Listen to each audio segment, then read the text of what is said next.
This episode of I Work For Him is sponsored by SaferNet, Patriot Mobile, and the U.S. Christian Chamber 2026 Expo, found online at swc2026.com, code I Work For Him. You've tuned into I Work For Him, the voice of collaboration for the faith and work movement. And we are your hosts, Jim and Martha Brangenberg, and our mission is to inspire every workplace believer to recognize their workplace as their ministry place where they work with God every day. What can that look like in your workplace? Well, let's find out right now.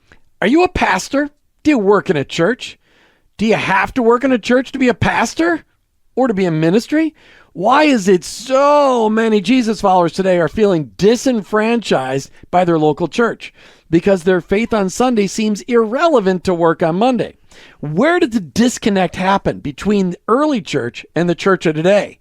And a disconnect it is for sure. Where today we have tiers of importance and work that's not worship, and so much frustration and stagnation of believers in their workplace. Where did this come from? I know the frustration, but where are the solutions? In the 12 and a half years of this podcast / radio show, we've only interviewed 2 pastors who have understood the reason the faith and work movement was necessary. Martha and I have only located a dozen or so churches that truly focused on Sunday on equipping the ministry workers for Monday. And the interviews of those churches haven't happened yet. In July in Cincinnati, we saw the most amazing thing. 4 church pastors on the stage, all speaking the language of I Work For Him. One of those pastors is James Lenhoff. James is a leadership development pastor, an author, a speaker, hosts his own podcast, runs 2 businesses, Wealthquest and Karis Coffee and Creamery. That's a resume we need to talk through and understand. James Lenhoff, welcome to I Work For Him. Wow, thanks for having me. What a great intro. I hope to be the person you think I am. Well, and we know just by chatting with you a little bit before is there's actually more that we could even talk about as well. So everybody, I just want to encourage our listeners, hang on tight because this is a conversation. I have no idea where God is going to take it, but I know that He has teed it up for a lot of areas that are really relevant to our listeners. And so we're excited for it. That's right. James, we got a ton of things to talk about, and we got to talk to them really quick today, but do it at a pace where people can understand, because they always like to listen at 1.5 times, and it's impossible for this not podcast. And Let's start off. Speak at 1.5 times. That's exactly right. I do speak at 1.5. I do. All right. And that's without caffeine. You should try to listen with Mountain Dew and me. All right. Let's start off with your Jesus story. How did you come to walk in the dust of your Savior and Lord? So I grew up Catholic and had this really beautiful experience with the tradition of the Catholic Church and the honor that was present in those rooms, but also there was a lot of monotony, a lot of an experience of just kind of, we say the same things, we stand up, we sit down. And when I was in high school, there was a man named Matt Massey who led me to Christ, this personal experience of a relational Jesus. And he then went into ministry and started a church, North Star Community Church, which I then jumped in and was part of after Amy and I got married. We jumped right in and been part of it since then. So I have walked with Jesus now for 35 years or so. And it has been a lot of beauty and a whole lot of learning. So it's been a fun experience. Awesome. And I know that there's a lot of that ebbs and flows in a story like that, but the bottom line is God's using you every day and growing you, and I can tell that just from our conversation. So, like we said, it is not very often, in fact, it's very few, where we find a local church pastor who understands about business, much less one that is running multiple businesses. So you have a company called Wealthquest Business. Let's start there. When it was formed, was it patterned after the world, or did it have a kingdom pattern? Yeah, so I had the joy of starting that business with a fellow believer, Wade Daniel. He and I saw the problem of the industry. So it's a wealth management financial planning firm. And what we realized is we're solving the wrong problem as an industry. We keep holding out this idea that the problem that we're solving is investment management. It's a rate of return point. But at the end of the day, the real problem is people are lost and they're scared and they don't understand who to talk to. They got an accountant over here. They got an attorney over there. They got several different places where money's invested, and none of those people talk to each other. And so the model was, we're going to bring all these things in-house. We do our clients' tax returns. We do their estate designs. We do everything in one place. And it created so much more clarity and confidence, because what we set out to do, we founded the company with this mission statement of, we empower families to live meaningful lives. Mm-hmm. And so it is intentional to give people the confidence to say yes to the things that they feel called to. And so it was always this mix, quite frankly, of we have to operate in the world structure of how wealth management companies work. We're regulated by the SEC. We have all these same rules that we have to follow. And we also didn't want it to be something where, by saying to the world, we are a Christian company, that means that people who aren't following Jesus feel like they can't use us, they can't engage with us. And so we just wanted to make sure everybody knew we're gonna lead people in it with a biblical worldview, but we're not going to market ourselves as an exclusive Christian company, so that we can have families that we impact in a deeper way. And so it's been a beautiful expression of giving people the ability to say yes to things they would naturally say no to, because they have the confidence to actually press into those things and follow. It's so true. And as part of that conversation, where so many financial advisors get people financially prepared for retirement as best to their ability, because obviously it's up to the people to do the saving. But the church has done an absolutely rip-roaring, terrible job of preparing people for retirement, because they promoted that the American dream of retirement is actually biblical, where it's not. And That's right. Retirement's just another phase of life. And very few financial advisors prepare people for what they're going to do in retirement. They all know what they're retiring from, but very few help them to know what they're retiring to. Did you guys help people to know what they're retiring to? We use that exact phrase. We told everybody's got something they're retiring from, but if you have nothing to retire to, you are losing the script. You're left listless. And I would have people retire, and they would say for the first couple of years, this is great, every day is a Saturday. And then eventually they would say, this is terrible, every day is a Saturday. I don't know what to do with myself. I don't know how to actually invest myself in anything. And so one of our most important aspects of planning is finding meaning. What are you going to put your hand to? This idea of just retiring into a life of leisure sounds great. It's actually deeply unfulfilling. And so we would always be aiming people at, invest your life into something. We'll do the rest. In fact, that was our marketing tagline.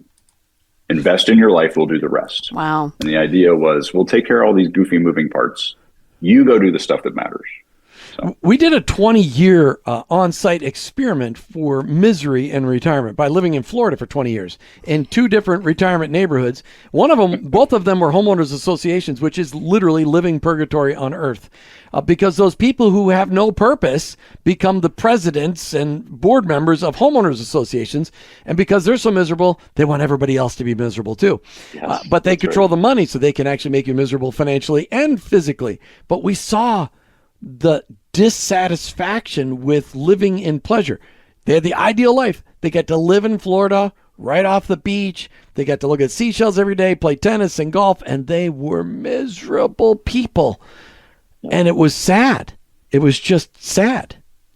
Well, it's to me the parable of bigger barns. Oh yeah. Jesus tells this parable, and the farmer that builds these bigger barns, because he has so much abundance, he doesn't know what to do with it. The issue that I see Jesus pointing us to is that the farmer says to his soul, you have ample goods, for many, many years. Relax, eat, drink, and be merry. Effectively, check out and indulge in complete selfishness. And that's what Jesus is challenging us with. That is not what I'm calling you to. Endless selfishness is not a biblical model. No. That's for sure. And so we need to step into selflessness. Say that again. Endless selfishness Selfishness is not a biblical model. Yeah, That's right, and somehow that comes across as the American dream. Yeah, and like that's right. That's the whole good. point. Yeah. I do all these things so that I can be endlessly selfish in the end. Yeah, I'm just thinking that would make a great All right, I think sermon. we're gonna have to have this conversation with our I retire we're for gonna him have to, we'll bring that crowd onto the as well. That's right. That's right. Yeah. I love just how God is aligning our hearts in so many things because, there is nothing new under the sun. God has given us all of the truths that we can have at our disposal to live by, but we don't often put them through the lens of our daily work. And that's where I know we fell short in a lot of ways, and our eyes have been opened. So how did you transition from being a business owner to being a business tree steward, actually seeing it as stewardship? Well, I had a moment. I did mission work in Haiti for many years. And my first trip to Haiti was right after the earthquake. Yep. And we're driving, we land in the airport. There was a bunch of rain that came through right before we landed. And so we're driving around all these giant potholes that are full of water. So this was 2011, something in that range. And as we're driving around this pothole, I look down and there is a little boy in the middle of the pothole that's filled with water, and he's naked. He's probably 7 years old, and he's bathing himself. And in that moment, God just broke through in this deeply profound way. I don't hear an audible voice. This is probably as close as I've ever come to that. But I just felt very, very confident. He said, "Hey, James, that little boy did nothing to deserve to be sitting in that pothole. And you did nothing to deserve to be a wealthy white man in the wealthiest country on the planet. This story is not about you, and none of this is yours." And I was like, oh, I get it now. I get it. This is all for your glory. It's all your resources. The breath in my lungs is yours. The interactions I have with clients, the interactions I have with employees. My job is not to hoard and own anything. My job is to join hands, link arms with the King of the universe in the work he is doing in the people in front of my face. That's all I have to offer, and that's all that I have to experience. And so it was like this light switch. And from then on, Wade and I, my business partner, we were constantly challenging each other. What feels good to us in the Holy Spirit? What are the decisions that the world would say are really terrible business decisions, but we know are the right decisions? We know God is wanting us to move in different directions. So one example was we developed a mental health benefit for our employees, where we pay for all of our employees to get counseling, marriage counseling, individual counseling, get their kids into counseling, whatever, because we're facing nowadays situations we don't have tools for. Yeah.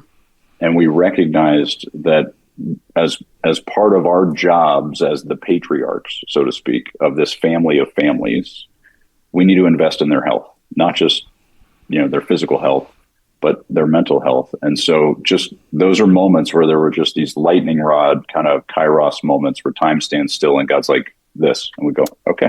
Wow. And we would just take those actions and move things forward. And what a joy to see the impact that has made.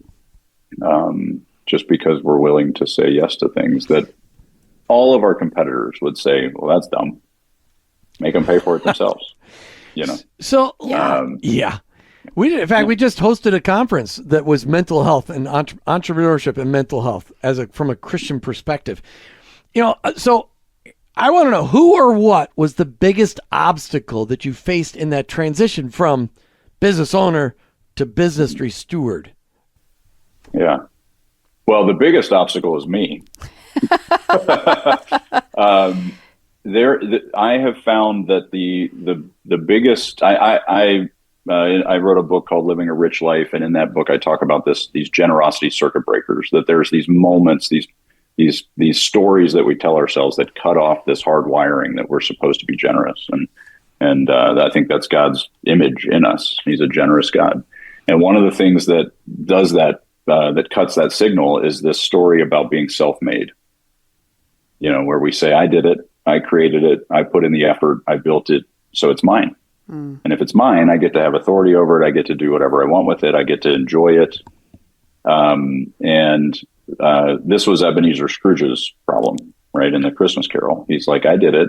Nobody helped me. Why should I help you? And then the Ghost of Christmas Past shows him the truth. You were never alone. Mm-hmm. All these people impacted you in deep, profound ways. They're the reason you're here. You're not self-made. You're incredibly fortunate. And I started to realize, like, I could have been born as that kid in Haiti. I could have been born during the plague. As I look back and told myself a different story, I realized 100% of the things that mattered the most, I had no control over. So to claim anything as mine is not just naive, it's insulting to the owner, right? Oh. And so I needed to get my mind right on this idea of ownership as a trap. Oh, good If it's mine, I will make really selfish decisions with it. But if it's his, he gets to do whatever he wants with it. And I just say yes. Ownership is a trap. I love that. Speaking of being a steward, every aspect of our work needs to be well managed. We talk on the show often about being a person of excellence to reflect Christ. Well, it's hard to be excellent when your computer is getting attacked by viruses or other nefarious people, or you get exposed to terrible things online. Safernet.com is who we use to help us steward all of our electronic devices at home and at work. Their internet controls, filters, virus protection help us steward our time and our resources to accomplish the calling God has given us. We encourage each one of you to go to safernet.com, sign up, get it on all your devices, and let them know that you heard about it right here on I Work for Him. So, with all that perspective, James, and you look 19 years back and 19 years forward, that decision and a recognition that you're really just a steward. You're not just a steward. You have the privilege of being a steward. What's the long-term result 19 years later? Well, I think I would say the biggest result is the trajectory of growth of our business went parabolic. Okay. Once we stopped. You used one of those words not everybody's familiar with, especially if they didn't like geometry. Okay. And if they're watching on YouTube, he means up. It went up. It went almost straight up. Okay. Yeah, that's right. Right. Exactly. Yes, right. yes. That's great. I call this math in the air. Yeah. So straight up. And part of that was we recognized if we're not owners, one of the things that we want to do is get ownership, the experience of ownership to all of our employees. And so we became 100% employee owned. We got all the employees involved in it. They started getting profit distributions from the company. Started to realize that this thing is really meaningful and valuable to their family, and it started to change their lives. And one of the things that I think we tend to do when we have an ownership mindset is we say, I had to pay my dues. I had to, struggle and fight and overcome, and you should have to do the same thing too. And I'm not sure that's healthy. I think if we have an opportunity to open doors for families that give them access to more freedom, more beauty, more health earlier, why would we prevent them from experiencing that? And so we started to just be way more open-handed and generous with getting owners on the team that used to just be employees. The other thing is we got super engaged in generosity as an organization. So finding opportunities to invest our team in service projects and different ways to express this, not just monetarily, but also with our physical bodies. How do we actually honor him by going and serving?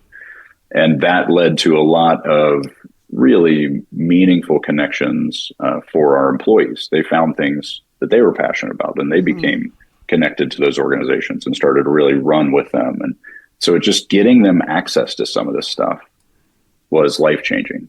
And it was a beautiful experience to watch. It's quite a shift. Wow.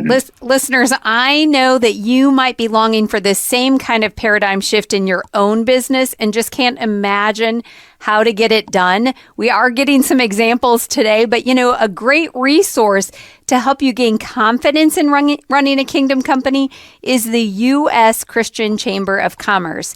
And you can attend the Chamber Expo next April 2026 in person. Get encouragement and challenge while you're there. Jim and I have the pleasure of being your guide as MCs for this event. Go to swc2026.com. Use code IWorkForHim to get registered, and we'll see you there. All right, James, I know because you're a glutton for punishment. Not only have you had this extensive experience at Wealthquest, you're a pastor, a leadership development pastor at your church.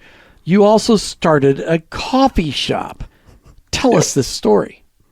Glutton for punishment, for sure. I would have lost every bet on the planet that opening a coffee shop would be harder than running a wealth management firm with 2,000 clients. It's so hard. But it's the idea. It used to be an Italian restaurant that's attached to the church building. That we rent our church space. And when it went out of business, I said I'm going to put a coffee shop in there. I never had a dream for this. I never had any intentionality for it, and I had no idea how to do it or what I was doing. All I cared about was community space. I have recognized that people are not coming to church. Particularly people that don't know Jesus, there's nowhere for them to gather. And so the coffee shop attached to the church, it's called Charis Coffee and Creamery. Charis is the Greek word for grace and kindness. And we are just this open space. We donate all of our profits to local charities, but it's this idea of creating community. I actually am not a coffee snob. I don't care that much about coffee. The coffee is really good, but it's not because I have anything to do with it. The bigger goal is just holding space for diversity and connection. And we have tons of Muslim families that hang out there all the time, and they feel safe there, which is beautiful. I had a wonderful connection with a individual that said, "Hey, I know you're a pastor. You talk about being working next door." I was like, "Yeah." And she said, "I think you know I'm a Muslim." And I said, "Yeah, of course." And she said, "I don't understand it. I've never felt this safe and warmly welcomed anywhere in this city. And it doesn't make sense to me that would come from you." And I said, "Oh, well, that's easy. You are safe and you are warmly welcomed. And I'm delighted to have you here." And now in her context, she's experiencing what it feels like to have this unconditional love. She's never going to walk in the church next door, but she's at least started to taste and see that the Lord is good, right? And so just holding space for people to just be human with each other is my vision. And then the biggest thing that I've been surprised by is the ministry opportunities for staff members. We're hiring people that have, medical issues or backgrounds or all kinds of things. We're bringing them in and giving them opportunities to grow. And it has been a joy, and also has nearly destroyed me. So both of those things are true at the same time. So.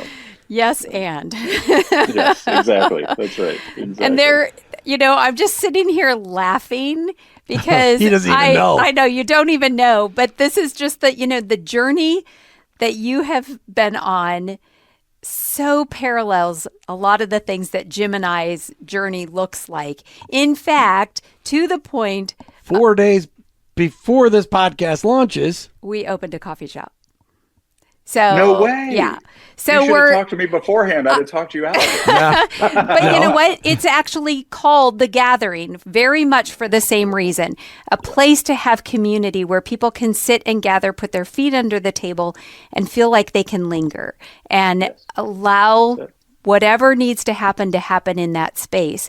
And so, I had a question. And we didn't just open the coffee shop. We took a 150-year-old building with a hole in the roof the size of a car and rehabbed and brought back to life this building, and then we're putting a coffee shop in it. Yeah, so we did all the work ourselves. It's been quite a journey for us. But one of the things I want to hear from you, James, is in the midst of it all, what kind of conversations did God allow you to have with people?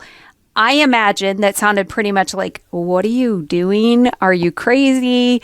Why would you do this? Do you, from a business standpoint, a lot of things that we step out in faith to do don't look like they make sense." So talk about that for a minute, and why that it was the right thing for you to do, even though it's probably the hardest thing you've ever done. Yeah, I mean, I think just recently crossed over from a sense of deep regret of having done it because it's been so hard to seeing the beauty of it, and God has really been kind. And hey, I know it's been hard, but look at it, look at this, look at this, right? He's been just pointing to things, and it's really made my heart come alive. But I mean, we're talking the last few months. We opened in May of 24.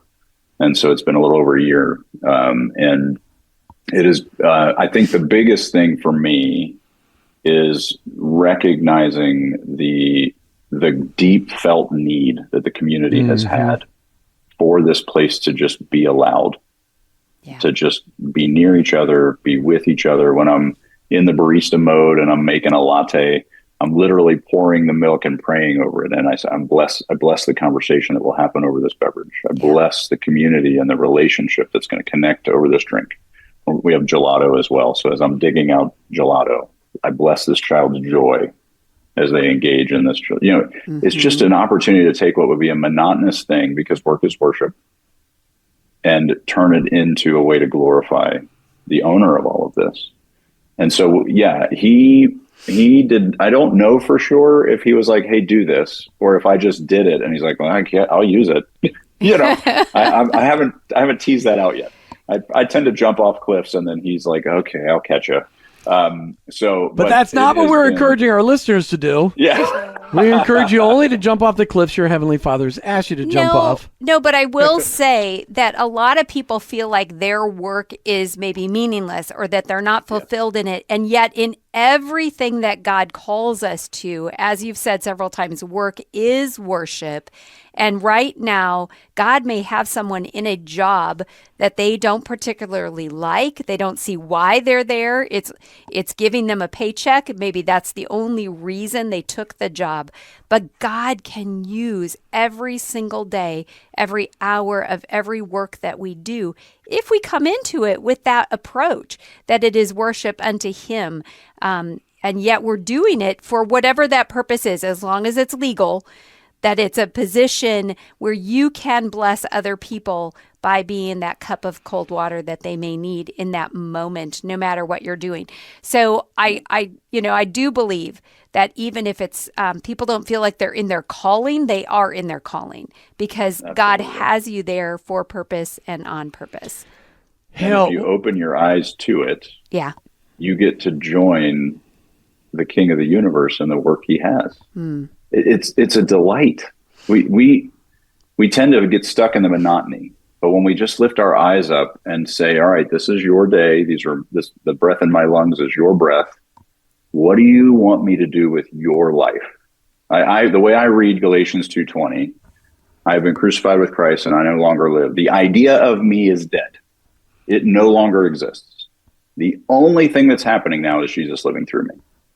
So how do I show up in my day-to-day monotony as Jesus? That's what we need to be called to. And that's what I'm teaching at the church. Like, guys, people that don't know Jesus are not coming to church, but they're going to work. Ministry to the non-believer, the unchurched is not going to happen here.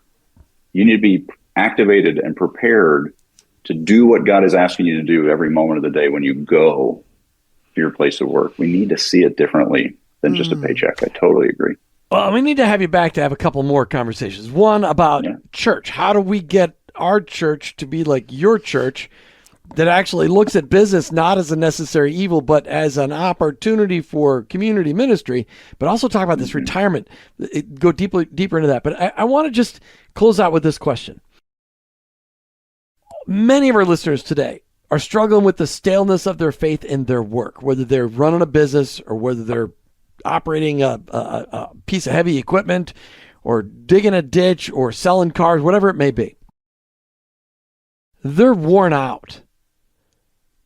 And they've got very little support or understanding from their local church body. How can you encourage them today?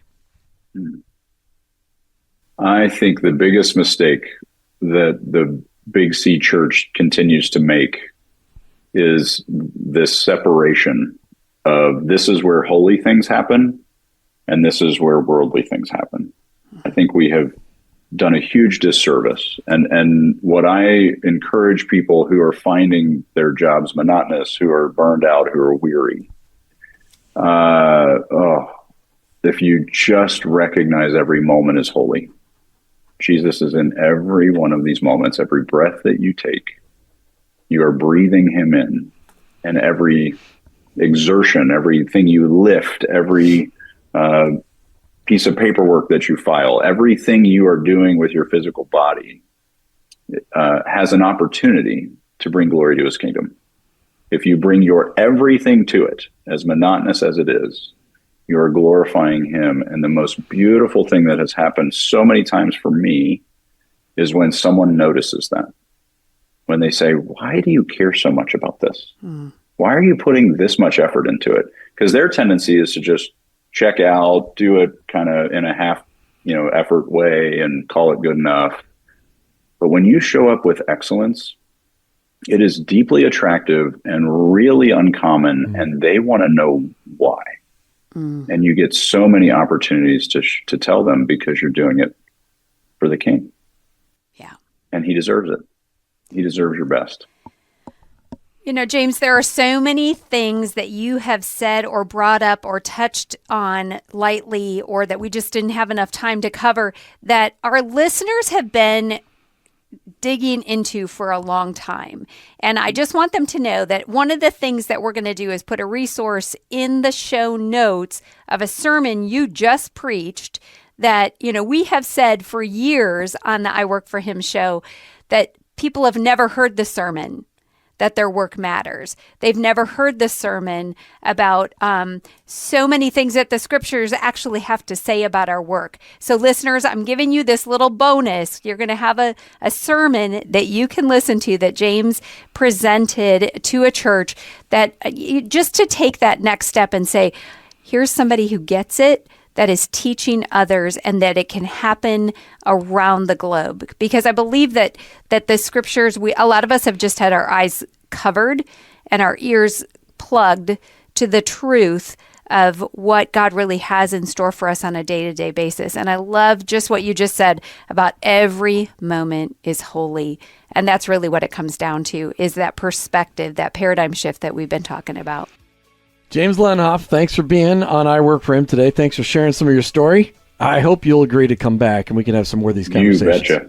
Yeah, you just tell me when. I'll be here. Awesome. You've been listening to I Work for Him with your hosts, Jim and Martha Brangenberg. We're Christ followers. Our workplace, it's our mission field, but ultimately, I work for Him. This episode of I Work for Him is sponsored by SaferNet.com, PatriotMobile.com/I Work for Him, and the U.S. Christian Chamber 2026 Expo, found online at swc2026.com, code I Work for Him.